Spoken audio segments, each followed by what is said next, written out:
जैसा कि हम जानते हैं कि इंडिया और पाकिस्तान के दरमियान इस वक्त हालात बहुत ज़्यादा ख़राब हैं और कल इंडिया ने एक बुज़दिलाना हमला किया रात के अंधेरे के अंदर जिसमें बहुत ज़्यादा इनोसेंट सिविलियंस जो थे वो शहीद हो गए। पाकिस्तान आर्मी ने इसका बरवक्त जवाब दिया और उनको मुंह तोड़ जवाब दिया। लेकिन मैं आपको बताता चलूँ कि जब भी दो मुल्कों के दरमियान जंग छिड़ती है तो एक तो बॉर्डर के ऊपर आर्मीज लड़ रही होती हैं, बाय एयर भी लड़ रही होती हैं, लाइक एयर फोर्स है या एयर स्ट्राइक्स हो रही हैं। इसी के साथ ही एक साइबर वॉरफेयर, साइबर अटैक जो होता है वो भी शुरू हो जाता है उन कंट्रीज के दरमियान में।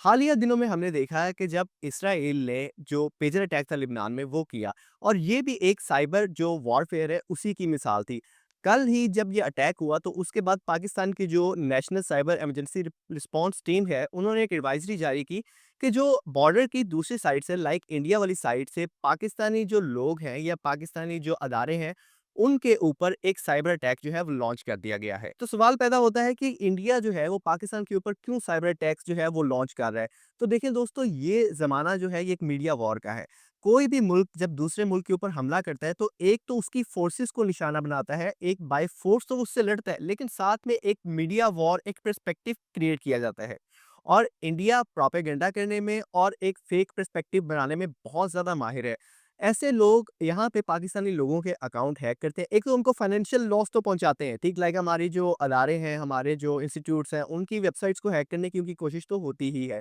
लेकिन साथ में जो पाकिस्तानियों के बुलंद हौसले हैं, जो उनके अंदर एक जज़्बा है, उसको डिग्रेड करने के लिए यहाँ के लोगों के ही अकाउंट हैक किए जाते हैं और उनको मैनिपुलेट किया जाता है, उनके पर्सपेक्टिव को चेंज करने की कोशिश की जाती है और साथ ही में एआई जनरेटिव वीडियोज़ या ऐसी चीज़ें लगा के ताकि उस मुल्क के जहाँ पे ये प्रोपेगेंडा हो रहा है, लाइक इंडिया ये चाहता है कि वो फेक पर्सपेक्टिव फैलाए, यहाँ के लोगों के दरमियान पैनिक क्रिएट हो और वो उन चीज़ों को मानने पे मजबूर हो जाएँ जो कि असल में एग्ज़िस्ट ही नहीं कर रही। तो दोस्तों, घबराने की ज़रूरत नहीं है, लेकिन हमें कुछ सेफ्टी मेजर्स को अडॉप्ट करना पड़ेगा। लाइक इन दिनों आपने बहुत ज़्यादा एहतियात करनी है कि कोई भी अननोन नंबर या व्हाट्सएप पे आपको अगर कोई अननोन नंबर से कोई लिंक शेयर होता है, कोई यूआरएल शेयर होता है, तो आपने हरगिज़ उसके ऊपर क्लिक नहीं करना और ना सिर्फ व्हाट्सएप के ऊपर बल्कि किसी भी सोशल मीडिया प्लेटफ़ॉर्म के ऊपर अगर आपको लिंक आता है, तो आपने उसके लिंक के ऊपर क्लिक नहीं करना है, क्योंकि बहुत दफ़ा ये हैकर्स ऐसे लिंक्स का इस्तेमाल करते हैं, ऐसी वीडियोज़ का इस्तेमाल करते हैं कि जैसे आप उसके ऊपर क्लिक करते हैं उसको डाउनलोड करने के लिए या ब्राउज़र में ओपन करने के लिए, तो आपका मोबाइल जो है वो कॉम्प्रोमाइज़ हो जाता है।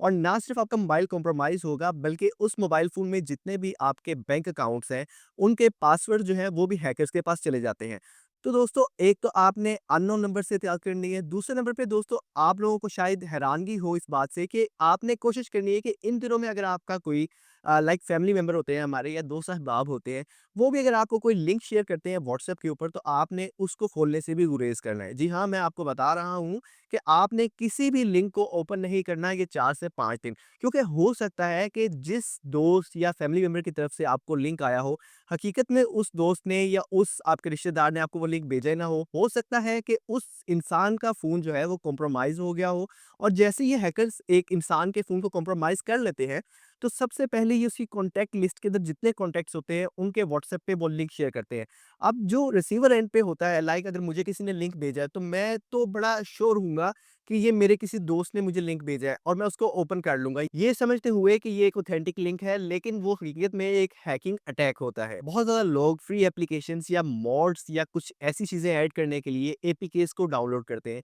तो दोस्तों, एपीकेज़ पहले भी अनसेफ थे और अब जिस कंडीशन के अंदर हम हैं, जो हालात जा रहे हैं, अगर आप इसके अंदर अब एपीके अपने फ़ोन में डाउनलोड करते हैं, तो आप हैकर्स को प्रॉपर एक गेट ओपन करके दे रहे हैं कि आओ यार मेरे फ़ोन को हैक करो, मेरे बैंक अकाउंट में जो कुछ है वो आप निकाल लो। और दोस्तों, अगर आपने कोई भी एप्लीकेशन डाउनलोड करनी हो तो आपने इस चीज़ को एश्योर करना है कि आप सिर्फ़ उसे प्ले स्टोर या ऐप स्टोर से डाउनलोड करें। देखिए, ये पहले भी कहा जाता है कि एपीकेज़ जो हैं वो तो हैकिंग का बाइस बनते हैं, लेकिन प्ले स्टोर और ऐप स्टोर से अगर आप एप्लीकेशंस को डाउनलोड करते हैं,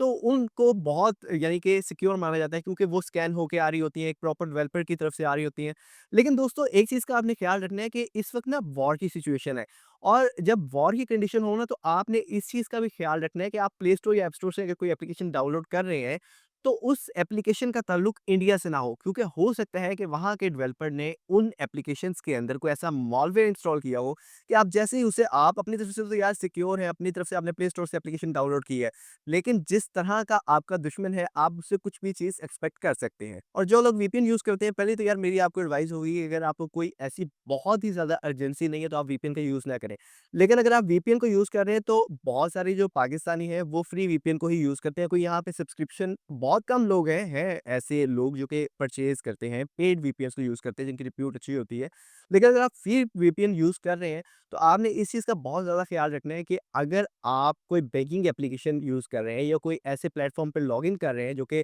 जहाँ पे आपकी इन्फॉर्मेशन जो है वो सेंसिटिव है, तो आपने उस टाइम पे वीपीएन को अनइंस्टॉल करना है। मैं वीपीएन को ऑफ करने की बात नहीं कर रहा, मैं इस डिबेट में नहीं जाऊँगा कि आपने परमिशंस कौन-कौन सी दी हुई हैं। बहुत सारी चीज़ें हैं, लेकिन उसका बायपास हो जाता है। तो आपने इस चीज़ को एश्योर करना है कि अगर आप कोई ऐसी ट्रांज़ैक्शन कर रहे हैं, कोई ऐसा इंपॉर्टेंट डेटा एक्सेस कर रहे हैं जो आप नहीं चाहते कि किसी के सामने जाए, तो आपने उस टाइम के ऊपर वीपीएन को अनइंस्टॉल कर देना है। अब हैकर्स जो हैं इन दिनों के अंदर फिशिंग अटैक का भी यूज़ कर रहे हैं। लाइक आपको एक पॉपअप आएगा, लाइक अगर आप फेसबुक यूज़ कर रहे हैं, तो आपको एक पॉपअप आएगा कि आप लॉगिन करें अपने फेसबुक अकाउंट में, या बैंक की एप्लीकेशन का लॉगिन आएगा। आप समझिए कि ये प्रॉपर जो एप्लीकेशन है उसकी तरफ से वो आपको लॉगिन करने का कह रहा है। लेकिन हकीकत में उसका लेआउट जो होता है उसे फेक तरीके से बनाया होता है। आपको तो ऐसा लग रहा होता है कि वो एक ऑथेंटिक एप्लीकेशन है या वेबसाइट है, लेकिन जैसे ही आप उसके ऊपर अपने जो यूज़र नेम और पासवर्ड डालते हैं, वो सारा का सारा डाटा हैकर के पास चला जाता है। अब अगर इस टॉपिक के ऊपर आप डिटेल में इन्फॉर्मेशन जानना चाहते हैं, तो मैंने अपने चैनल के ऊपर फिशिंग अटैक के ऊपर वीडियो अपलोड की हुई है।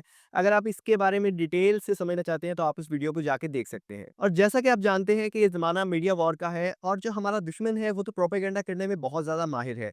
तो एआई जनरेटेड वीडियो क्लिप्स के ज़रिए भी इंडिया जो है वो एक प्रोपेगेंडा जो है उसको शुरू कर चुका है, जो कि एक फेक क्लिप्स दिखा के पाकिस्तान के लोगों के हौसलों को पस्त करने की कोशिश कर रहा है। आप एक ऐसे दुश्मन से क्या एक्सपेक्ट कर सकते हैं जो कि इनोसेंट सिविलियंस के ऊपर अटैक करता है, 7 साल के बच्चे को शहीद करता है और बाद में उनके ऊपर टेररिस्ट का लेबल लगा देता है। पाकिस्तानी आर्मी ने इनको उस वक़्त भी मुँह तोड़ जवाब दिया, उनके 5 फाइटर जेट्स को गिरा दिया। लेकिन अब तक आप देख लें कि उनका मीडिया, हालाँकि बहुत सारे ऐसे जो न्यूज़ चैनल्स हैं, वहाँ पे भी रिपोर्ट कर रहे हैं, लेकिन वहाँ पे ब्लैकआउट कर दिया गया है, ताकि उन लोगों तक भी सच ना पहुँचाया जा सके कि पाकिस्तानी आर्मी ने कैसे इंडियन आर्मी को मुँह तोड़ जवाब दिया है। और लास्ट में दोस्तों, मेरी आप लोगों से रिक्वेस्ट है कि इस वक़्त पाकिस्तानी आर्मी तो हमारे मुल्क का दिफ़ा कर रही है, लेकिन पाकिस्तानी होने के नाते हमारे भी कुछ फ़राइज़ हैं। अगर आप कहीं पे जा रहे हो और वहाँ पे मिलिट्री मूवमेंट देखें, कहीं पे भी कोई ऐसी मूवमेंट हो रही है, कोई मिलिट्री इक्विपमेंट जो है या वेपनरी जो है वो यहाँ से किसी एक जगह से दूसरे point from A to B point लेके जाया जा रहा है, तो मेरी आप लोगों से रिक्वेस्ट है कि उस चीज़ की वीडियो ना बनाएँ। इस वीडियो को लाइक, शेयर या सब्सक्राइब करने का नहीं कहूँगा दोस्तों, पर मेरी आप लोगों से यही रिक्वेस्ट है